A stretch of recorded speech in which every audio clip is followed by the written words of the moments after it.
Imagine it's a Friday night and you're at a bar to enjoy drinks with your friends, but you've forgotten something in your car.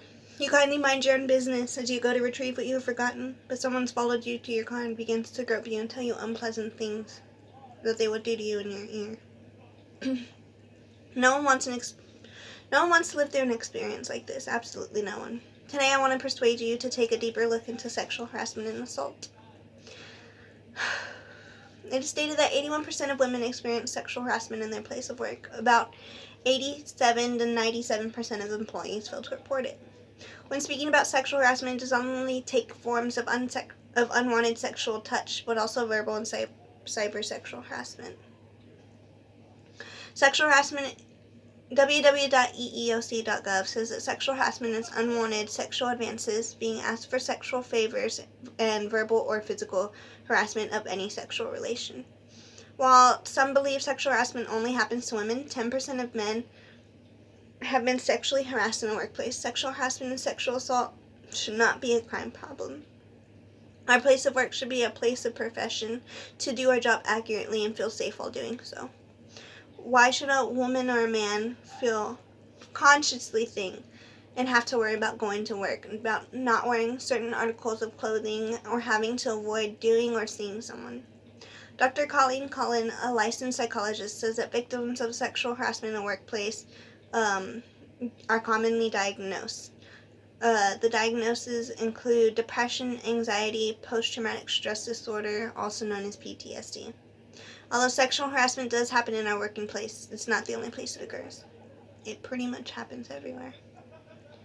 Other places majorly include on college campuses, in Catholic churches, and schools.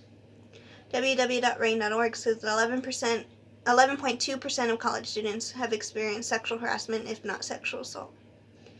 www.bbc.com states that of August 2018, more than 1,000 cases have surfaced of sexual harassment and assault in a Catholic church. These numbers are mind-boggling, especially because these things happen right beneath our noses, and we never bat an eye to think about it. While it can be brought to our attention, we never take into consideration the feelings of the victims. The victims suffer, and they suffer in silence. A lot of the time it's because they're too scared to speak up or seek out help from the incidents. Some victims are scared to report it because they're scared of the process that follows the report. Depending on the severity of the case, things that can follow the report are police investigation and a rape kit. Starting the investigation, there should be a recorded complaint, a complaint that should in detail as much information as possible. Further into the report, the location, time, date, and description of the alleged assault, and if any witnesses were there, they should be listed. Effects of the incident should be listed, and their ability to do their designated job because of the problem that is should be stated. If any steps have been taken to further stop the issue, if happened on multiple occasions, it should be written down as well.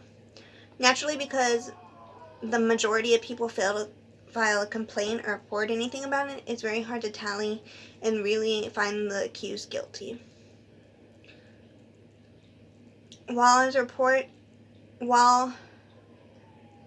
is important, if a rape kit was taken on the victim, it is used as evidence in the case. A rape kit is also known as a sexual assault evidence kit. What the kit contains depends on the state and the jurisdiction. A standard kit contains a comb, envelopes, instructions, swabs, materials for blood samples, bags, and sheet of papers for evidence collection.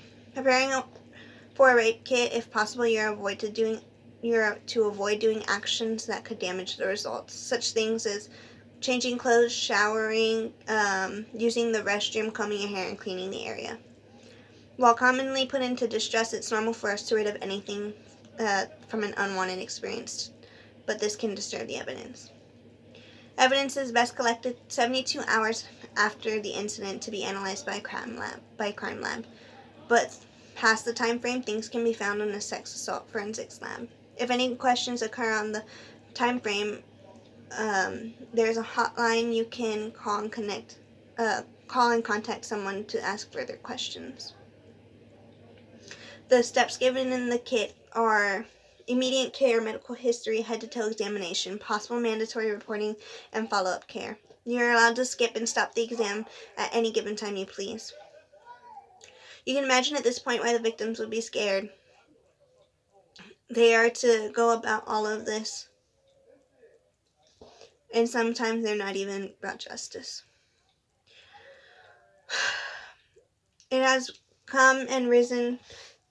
The problem has risen that there have been rape kits that have been untested.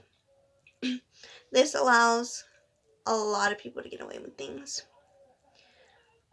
Major foundations have funded into these kits to get tested. On doing so, they have they have found 15 convictions, and that was only with 2,000 kits being looked into.